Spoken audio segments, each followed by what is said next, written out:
In the 5th year of our marriage, I asked Adrian for a divorce. The reason was that I found potato chip crumbs on his passenger seat, and he never let me eat in his car. He scoffed. Over something this small. This time, I didn't back down like I always did. I just looked at him and said, very seriously, yes, over something this small. While getting the car washed, the attendant asked me with a frown, "Ma'am, there are some snack crumbs in your car. I'd recommend a full interior detailing." I froze. My immediate reaction was to deny it. That's impossible. Adrian couldn't stand anyone eating in his car. Had gotten angry with me about it several times. How could there possibly be snack crumbs in his car? The attendant gestured for me to look. I leaned into the car and, sure enough, saw yellow potato chip crumbs on the passenger seat. They were still dusted with seasoning, scattered in the corner. Driving home, I sat in the underground garage for a long time. Finally, I turned on the dash cam. After searching for a bit, I quickly found the footage from yesterday afternoon after work. After a moment of silence,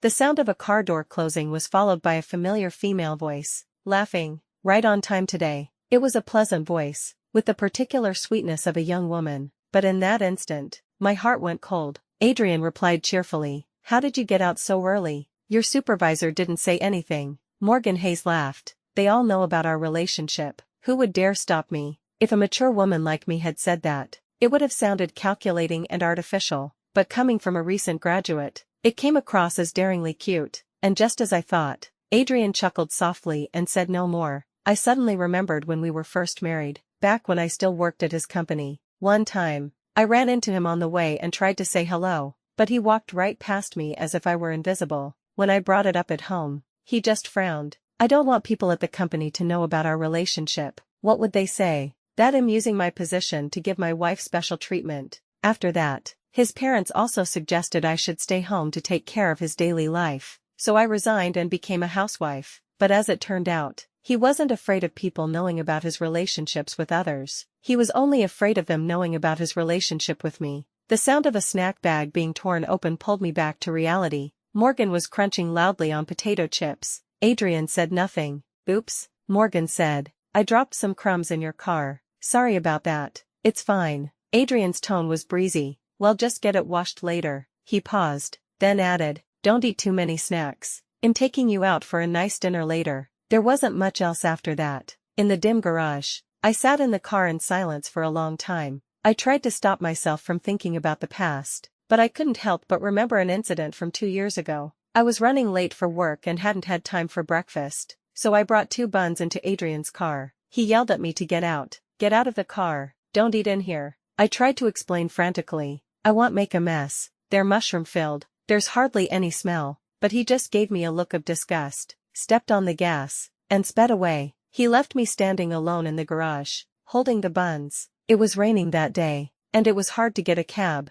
As I rushed out, the heel of my shoe broke. I was a complete mess by the time I got to the office and was chewed out by my supervisor. I already had low blood sugar, and having skipped breakfast, I nearly fainted while standing there. A colleague had to give me a pack of crackers to get me through. But now, he allowed someone else to eat in his car, so his principles weren't unbreakable after all. He just hadn't met the right person to break them for. I closed my eyes for a long moment, then pulled the divorce agreement from my bag. ID had it printed for 6 months, but I never found the right moment to bring it out. To be honest, I couldn't bear to. I had loved him for so long. He had been my entire youth. From the first day I fell for him, I was waiting for him to see me. Then I waited as he fell for the campus belle. They got together. His mother disapproved of their marriage, so they broke up. He was heartbroken and, under family pressure, impulsively chose me. But after all these years of waiting, I never received his love. In truth, my woman's intuition had sounded the alarm the first time I saw Morgan Hayes. She was too much like Adrian's first love. Both had vibrant features, a fiery personality, bold and cute. I noticed his gaze linger on her for a few seconds before he approved her resume,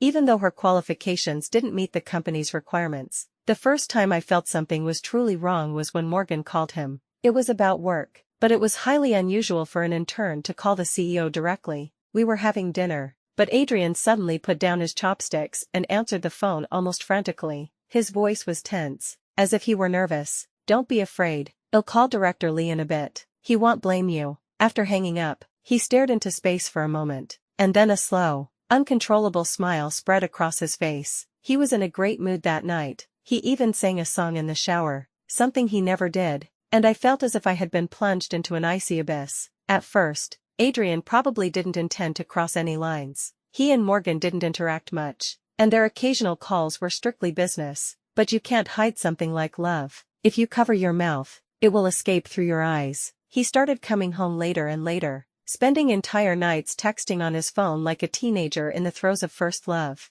No matter how much I cried or argued, he would shut me down with a single sentence. "If you can't live like this, you can get a divorce," and I would fall silent. Looking back, it wasn't him who defeated me, it was my own love. But now, I didn't want to love him anymore. Getting a divorce over some potato chip crumbs sounds absurd, but it was the straw that broke the camel's back. When I handed the divorce agreement to Adrian, he was typing and took it impatiently, tossing it aside. "What's this? You want to buy another house? I've told you how many times. The housing market right now." I cut him off. "It's a divorce agreement. You should probably read it. There are some asset divisions I'd like to discuss with you." Adrian froze. He picked up the document, flipped through it casually, and sneered. "Haley, when did you learn to play these dramatic games? I provide for you, give you food and shelter, and that's not enough. Now I have to act in a soap opera with you." I looked at him. "If you don't have dementia, you should remember that I had a job. It was you and your parents who insisted I quit to take care of you at home.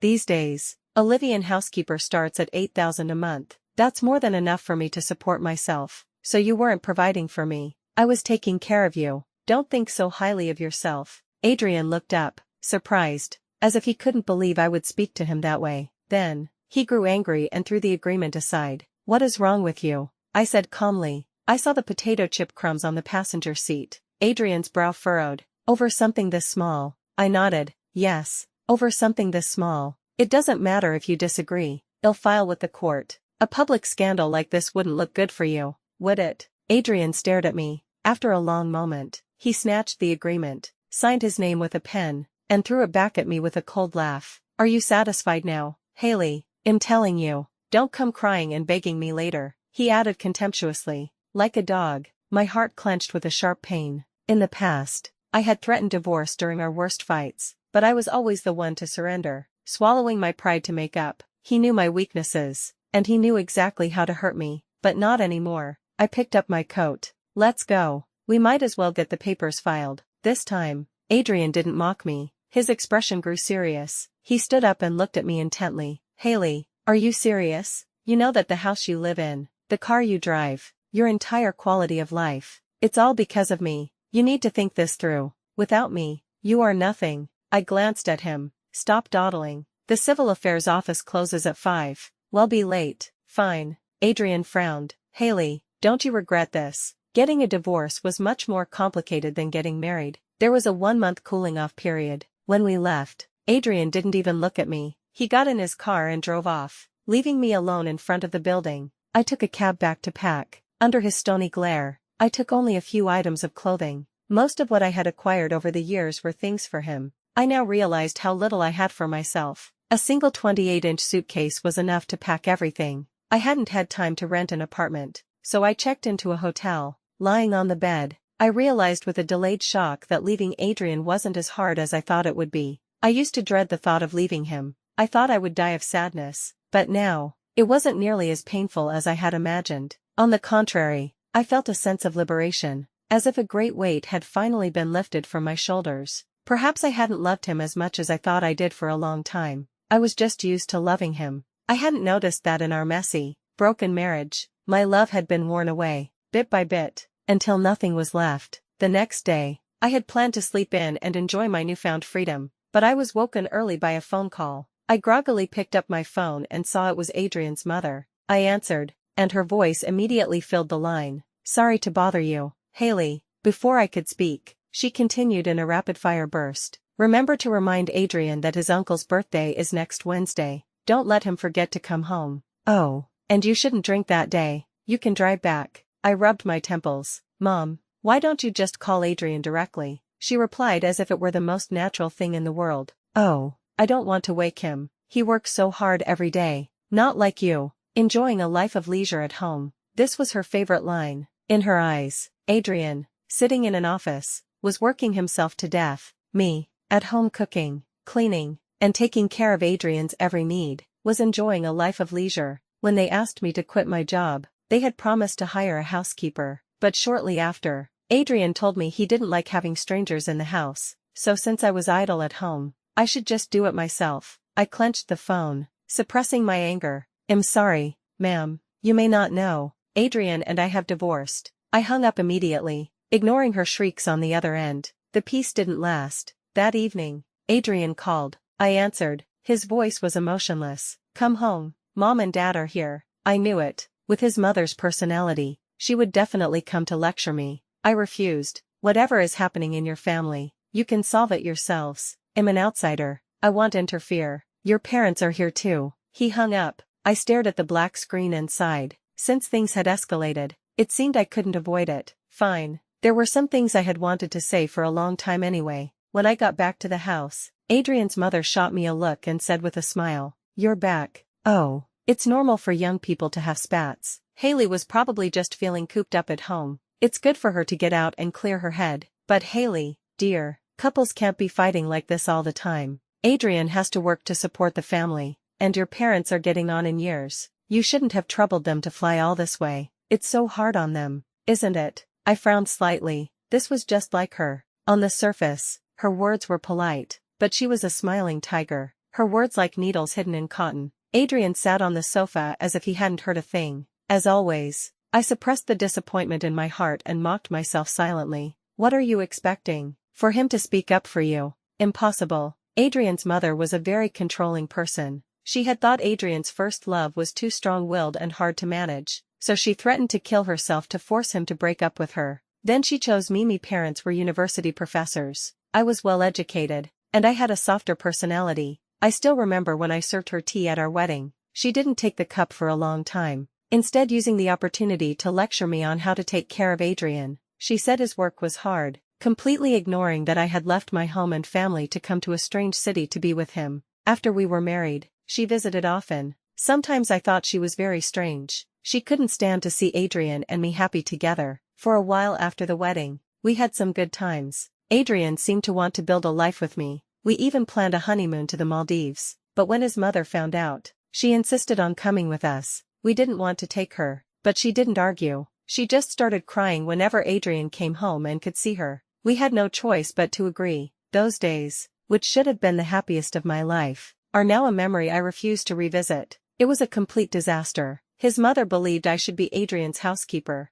not his partner. My job was to take care of his physical needs, not to have an emotional connection. The most terrible part was that she was always smiling to my face while secretly tormenting me. For example, I hate celery. I find the taste strange, so I never cook it. But when she came to stay, she would offer to cook so I could rest, and then serve celery at every single meal. Every time I said I didn't like it, she would look remorseful and say her memory was failing her in her old age. Then she would smile and pile it on my plate. "Haley, dear, just try the celery I made. I promise it's different. It's delicious." It put me in an impossible position. I complained to Adrian a few times, but he would just get impatient. "Mom is old and she's still cooking for you. Instead of being grateful, you're bad-mouthing her." "Haley, do you think that's appropriate?" Or in the middle of summer, after Adrian left for work, she would claim the air conditioner remote was lost, so we couldn't turn it on. The moment Adrian came home, the remote would magically reappear. I told her several times not to touch my underwear, that I would wash it myself, but the moment I put it in the laundry basket, she would toss it in the washing machine with the socks.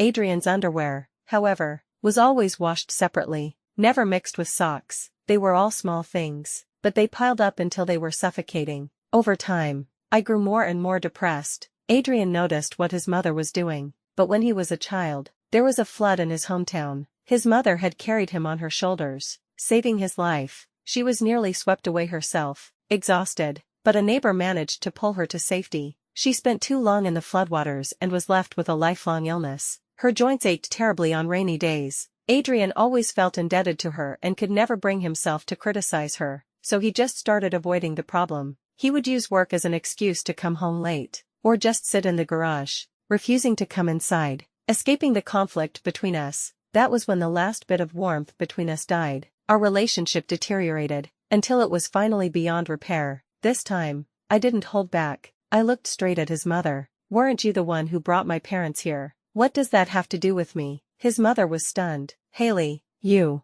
I took a step forward. And stop talking about Adrian supporting the family. I had a job. He was the one who asked me to quit and join his company as his accountant because he needed someone he could trust. And when the company was stable, wasn't it you two who cast me aside, asking me to quit and stay home to take care of him? I'm not even going to mention my old salary of 20 or 30,000 a month. Just the cost of hiring a housekeeper to do the cooking and cleaning I do every day. How am I the one he's supporting? Are you saying if I weren't married to him, he would just stop working? Adrian stood up. Haley, how can you speak to Mom like that? I exploded. I strode up to him and roared. She's your mother, not mine. So don't you dare pull that on me. She didn't give birth to me or raise me for a single day. I called her mom out of respect for you, but now that we're getting a damn divorce, if you want to go around calling everyone mom, that's your problem, not mine. Adrian frowned, about to speak, but I cut him off. You're only brave enough to yell at me now. Where were you when your mother was forcing me to eat celery? Where were you when she was torturing me by not letting me use the air conditioner in the summer? Where were you when she insisted on coming on our honeymoon? You're a coward who just hides in the garage, not daring to say a single word. Adrian, how dare you say that to me? What kind of a man are you? What the hell are you? I screamed, all the pent-up frustration and anger of the years pouring out. By the end, my eyes were red, and my reason had burned away. I was almost hysterical. The entire family was shocked into silence. Adrian's eyes were wide, any words he had caught in his throat. After a moment, his expression became complex. I don't know if it was my imagination, but I thought I saw a flicker of guilt. My dad's face was pale with anger. My mom just held me and started to cry. Haley, she trembled. I buried my head in my mother's embrace and wept silently. Coming to this point, I finally understood who I had wronged the most. It was my parents, who had disagreed with our marriage but had given in to my stubbornness, and it was myself, for enduring so much pain. Look at this child, making such a fuss over nothing, and now she's crying. Adrian's mother quickly recovered, forcing a smile. We're all family. It seems you have some resentment toward me. Maybe I'm getting old and my mind isn't as sharp as it used to be. I might not be to your liking, but Haley, dear, I've always thought of you as my own daughter. Her words might have fooled the lovesick me of the past, but my own mother turned and spat. I'm not dead yet. Does she need you to be her mother? Adrian's mother was taken aback. My dear-in-law, what are you saying? The children are young and foolish. You're older. Why are you joining in their games? My mom sneered and pulled me toward the door. Back then, you cried and begged to marry him, and we couldn't stop you. It's good that you've finally woken up. Come on, Mom's taking you home. The three of us started to leave. Adrian hurried to block our path. Mom, Haley has misunderstood. Please don't. My dad shoved his arm away, his voice cold. I was against it when she wanted to marry you, but she loved you, so we couldn't do anything. We didn't ask for a bride price, a house, or a car. We even gave her a dowry of 500,000, hoping you would appreciate it and treat her well. What did you promise me then? Adrian was speechless under my father's questioning. My dad suppressed his rage. You said you would treat her well, but look at you now. My dad was usually a cheerful man. He had always been fond of Adrian. He never complained when Adrian missed holiday gatherings, even telling me not to argue with him, saying his son-in-law had a busy career. This was the first time I had ever seen him so stern. Adrian stepped back in shame. Dad, don't call me Dad. I don't have a son like you. Adrian's mother tried to speak again, but my mom turned on her fiercely. Get away from her. Don't make me slap you. My mom was the gentlest Southern woman. Her voice was always soft. This was the first time I had seen her so fiercely protective. In the end, I couldn't go home, mainly because of the 1-month cooling-off period and the need to handle the asset division. My parents had to go back to work. They left me some money and told me, don't let yourself be wronged. Take this month to relax. If you need anything, just call us. That night, lying in the hotel bed, I had the best sleep I'd had in years. In the 4th year of my marriage, whether from the stress of Adrian's mother or his relationship with Morgan, I had developed severe insomnia. I would lie awake all night, unable to sleep. For a while, I felt exhausted and apathetic, wondering what the point of living was. A trip to the doctor confirmed it. Moderate depression. I was prescribed medication, but it didn't help much. I still couldn't sleep. Now, as I closed my eyes, I felt a great sense of relief. I could finally have a good dream. I started sending out resumes and looking for a job. Although my parents told me they would support me and that I should take more time to relax, I didn't want to be disconnected from society any longer. I had actually graduated from a better university than Adrian. I had received a job offer from one of the Big Four accounting firms, but not long after I started, Adrian asked me to quit. His company's accountant had left, and he couldn't find a trustworthy replacement, so he asked me to step in. Later, when he found someone suitable, he asked me to resign again. So for the past few years, I had been a housewife. Sometimes I would see my former classmates' posts on social media. Some had achieved their dreams, working at the Big Four or on Wall Street. Some had started their own businesses, or had returned to their hometowns to become civil servants, happy with their families. And then there was me. After all these years, I had nothing to show for it but a failed, messy marriage, but I was still young. I could start over. Returning to the hotel that evening, I received a notification on my phone. It was from the home security camera, alerting me that someone had entered. I was about to swipe it away, but I accidentally opened it. In the video, Adrian was entering the house with Morgan Hayes. I froze, not closing the video. I had barely left, and he was already bringing her home. Then again, he was probably just waiting for this. He was probably thrilled that I had asked for a divorce. Adrian looked drunk, his eyes half closed and stumbling. Morgan struggled to support him, helping him to the sofa and pouring him a glass of water. He took a sip and immediately spat it out, frowning. Cold water. Where's the hangover soup? Morgan said helplessly. What hangover soup? I don't know how to make that. Just drink some water for now. Adrian threw the glass on the floor and staggered to his feet. Morgan, a smirk on her lips, helped him towards the bedroom. It was disgusting. The thought of them together in the bed I used to sleep in made me nauseous. But a moment later, Adrian ran out of the bedroom, his clothes in disarray. Morgan, wearing only a small camisole, tried to pull him back, but he violently shook her off, slurring, "You're not my wife, you're not." Morgan bit her lip. "It's me, Morgan. Aren't you getting a divorce from your wife?" "No." Adrian waved his arms vaguely. "I'm not getting a divorce. I'm not. You're not my wife. Who are you? Get out." Morgan was furious. She threw on her clothes and stormed out, slamming the door. Adrian tripped and fell to the floor, groaning in pain. "Haley, I fell." The living room was silent. He mumbled again. "Haley, my head hurts. Come rub it for me." No one responded. He lay there in a pathetic heap on the living room floor and fell asleep.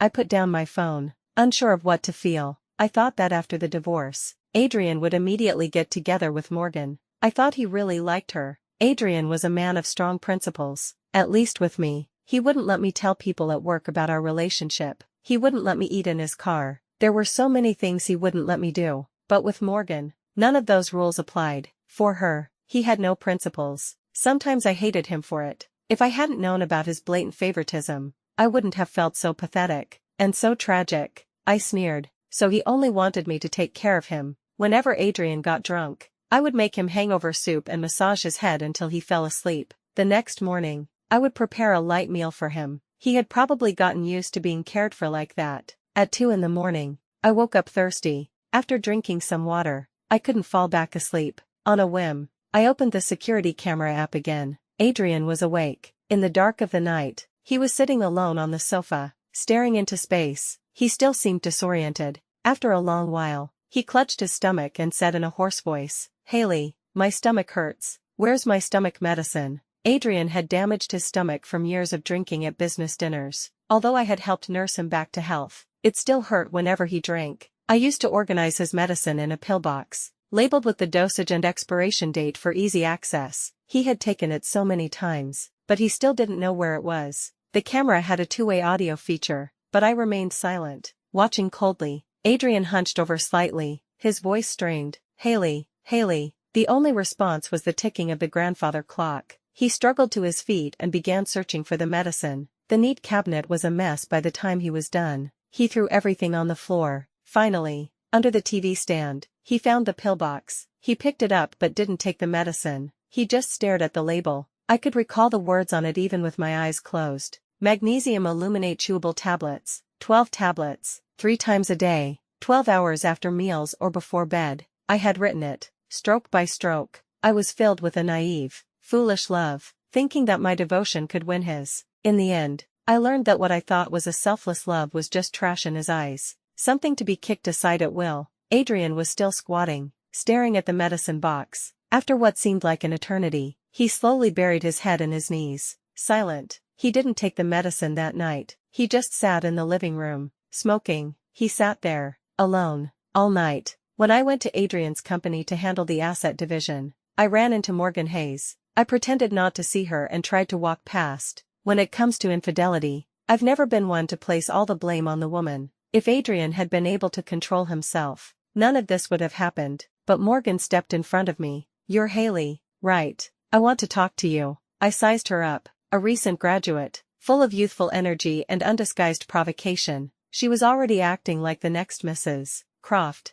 "I don't think we have anything to talk about. We would have no further contact in the future." But Morgan didn't think so. She took another step forward. "I think we do. I want to talk to you about Adrian. You have half an hour, don't you?" I thought about it and agreed, mainly because I didn't want to be harassed. If I didn't agree today, she would probably bother me again tomorrow, and I was curious to hear what she had to say. In the coffee shop downstairs from the office, Morgan ordered a Blue Mountain coffee and smiled. "The coffee here is very good. I heard the owner brings the beans back himself and hand grinds them. It's Adrian's favorite." I forced a smile. A young woman just starting out, still with a childish bravado, thinking she could manipulate others' emotions. I said impatiently, "What do you want to say?" Morgan took a sip of her coffee. "Adrian doesn't love you. He told me so himself. I'm grateful that you were sensible enough to divorce him, but I think since you've separated, there's no need for any further contact." I understood. Last night, Adrian had called out my name and kicked her out. Her pride was wounded,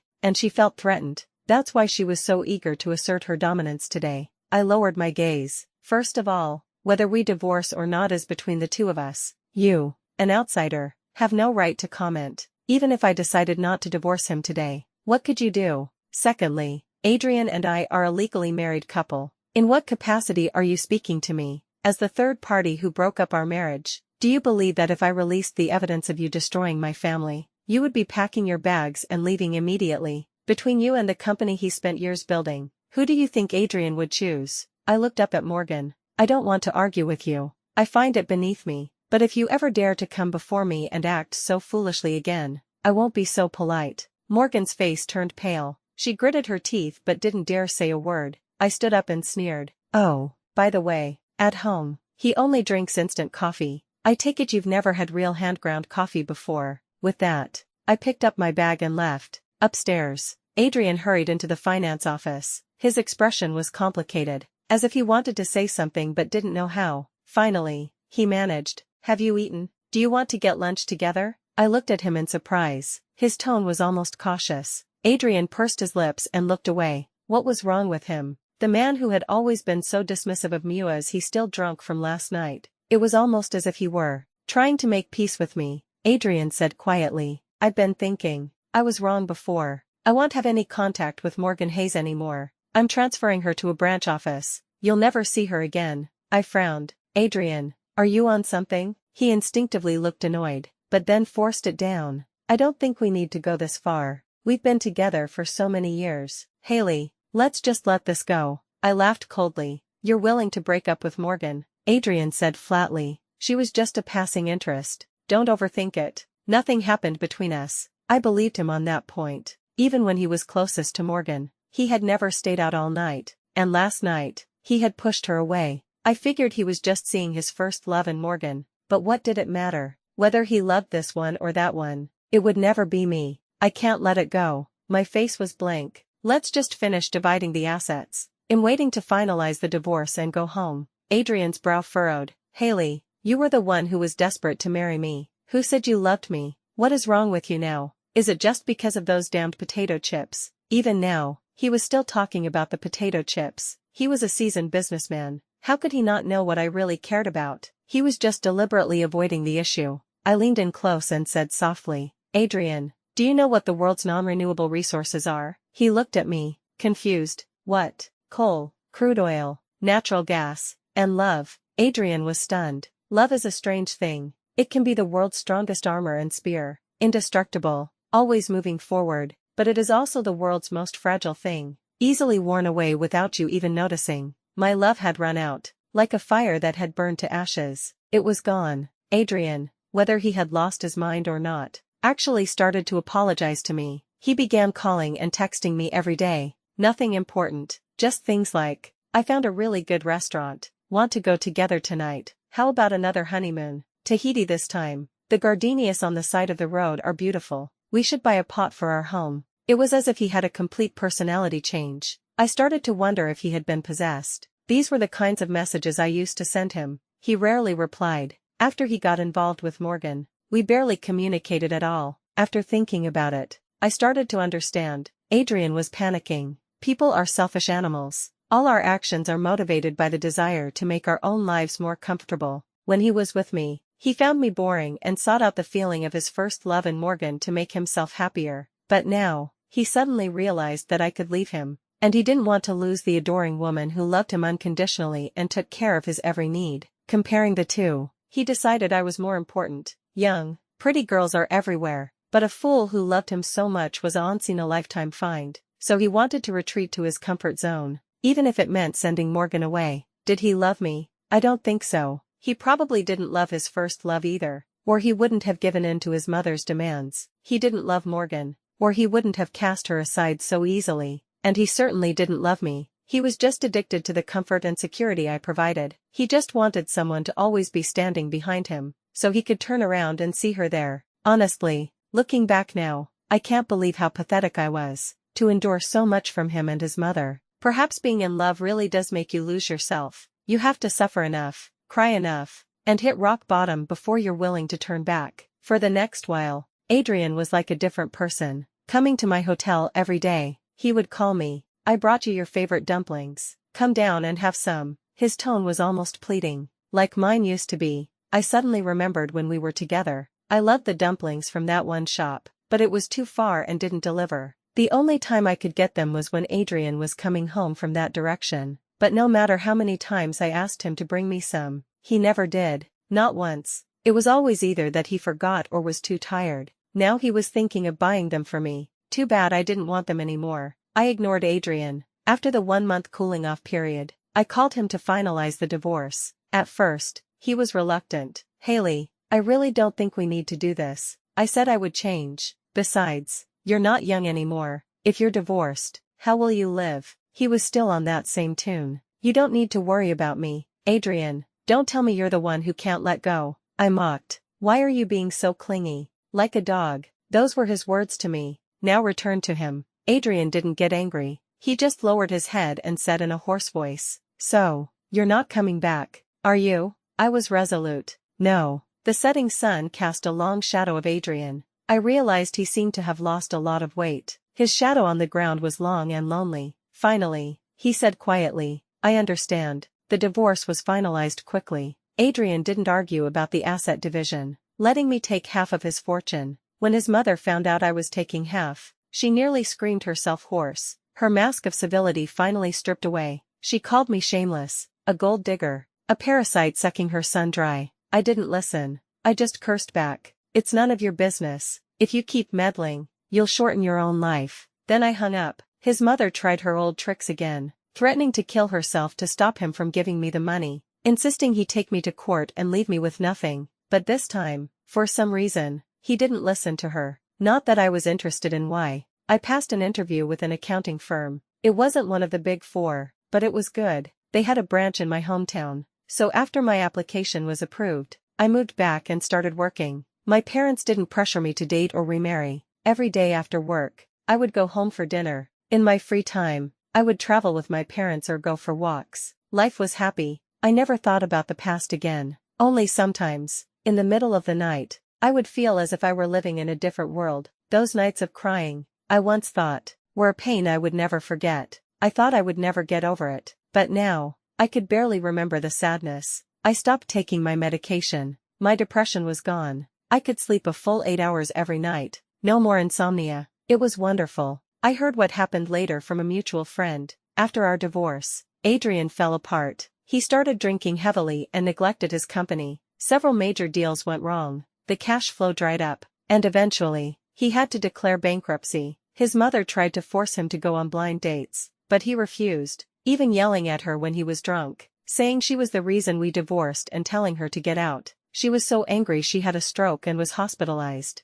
Adrian didn't care. His father was useless as ever. She was left alone in the hospital. No one knew how she was doing now. After breaking up with Adrian, Morgan Hayes didn't change her ways. She started an affair with another executive at the company, but his wife found out. She went to the office and scratched up Morgan's face. She hung banners outside the company building and rented a van with a loudspeaker to drive around broadcasting. "Thank you to Morgan Hayes of Sinew Corp for providing my husband with free sexual services." She somehow got her hands on the nude photos Morgan had sent the executive and emailed them to the entire company. Morgan was beaten in the street several times and eventually couldn't work there anymore. I heard she had some kind of mental breakdown and was taken back to her parents' farm in the countryside. The friend ended with a sigh. "You two were so good together back then." Everyone envied Adrian for having such a great wife. Why did he have to go and mess it all up? After hanging up, I wasn't sure how I felt. A little vindicated, perhaps, but also a little conflicted. Maybe people never appreciate what they have until it's gone. But unfortunately, no one waits forever. "Haley, come look at the places your dad and I picked out. How about we go to Spain in October?" My mom called me from the other room. I put down my phone and smiled. Coming. The cold night was over. Behind me was the dawn. Epilogue. Adrian's perspective. When I came home, Haley was sitting on the sofa. There was no dinner on the table. She said, "Let's get a divorce." I stopped in my tracks and couldn't help but sneer. This trick again. Had she forgotten how she had cried and begged me the last time she brought it up? She said it was because of the potato chips on the passenger seat. I remembered. Morgan had eaten them in my car yesterday. Over something this small. I couldn't understand. "What is wrong with you?" But she didn't cry and question me like she used to. She just said coldly, "Yes, over something this small." She already knew about me and Morgan, didn't she? Besides, what was the big deal about a few potato chips? I didn't want to listen to her lecture me. I said casually, "Fine, Haley, don't you regret this?" I knew she would regret it. Haley loved me so much. She had given up everything to be with me. No matter how badly I treated her over the years, she always ended up right back by my side, didn't she? She was the one who was afraid of me leaving her. When had I ever been afraid of her leaving me? I didn't expect her to be serious this time. Even when I called both our parents, she didn't back down. I was getting frustrated. We had been living like this for years. Besides, hadn't I given her enough? The food she ate, the clothes she wore. When had I ever mistreated her? I admit, I liked Morgan. She reminded me of my first love. Although I could barely remember what my first love looked like, that youthful feeling made me feel young again. What's wrong with a man seeking a little novelty? Besides, nothing physical had happened between us, and I never let her threaten Haley's position. Why did she have to be so serious about it? She was as annoying as ever. She listed all the ways my mother had been unkind to her. I fell silent. I remembered. My mother was a bit hard on her. My mother was controlling and couldn't stand to see us happy. I knew all of that. But what could I do? She was my mother. But when her dad asked me what I had promised him back then, I actually felt a pang of guilt. Haley was so good to me, but over the years, I really hadn't been very good to her. She left, taking only a few items of clothing. Fine, let her leave. It's not like I couldn't live without her. The world keeps spinning no matter who leaves. And now I could be with Morgan without hiding it. But strangely, I suddenly lost interest in Morgan. When I was with her, I couldn't help but wonder what Haley was doing. I was drunk. She gave me water. It was cold. If Haley were here, she would have made me hangover soup. In the past, no matter how late it was, the soup would always be warm, not too hot, not too cold, and in the morning, she would have a full breakfast ready. Then she would tell me gently that I couldn't drink for a few days, that I needed to rest my stomach. I never paid much attention to it then, but now, I wondered, had she been staying up all night taking care of me? I looked at Morgan's perfectly made-up face and, for some reason, felt a wave of nausea. I kicked her out. When I woke up in the middle of the night, I was lying on the floor, my stomach aching. Where was Haley? How could she just leave me here? I shouted her name, but the only sound in the living room was the ticking of the clock. That's right. It suddenly hit me. Haley was gone. She was divorcing me. I had to get up and find the medicine myself. In the past, she would have brought it to me at the slightest frown. Why couldn't I find it anywhere now? Where did she put the medicine? I found it. It still had her handwritten note on it. Magnesium illuminate chewable tablets, 12 tablets, 3 times a day, 12 hours after meals or before bed. I froze. A forgotten memory flooded my mind. I remembered when we were first married. She had put all the medicine in boxes and labeled each one. I had laughed at her. "Are you crazy? This is so unnecessary." She didn't get angry. she just smiled and said, "You're always so careless with your medicine. This way, if I'm not home, you'll know what to do." At the time, I was dismissive. I thought she was like a nagging mother, always fussing. She revolved her entire life around me. How could she not be home? But now, for some reason, my heart ached terribly. So, she really could be gone. In the end, I didn't know if it was my stomach or my heart that hurt more. My insides felt like they were twisting into a knot. Haley,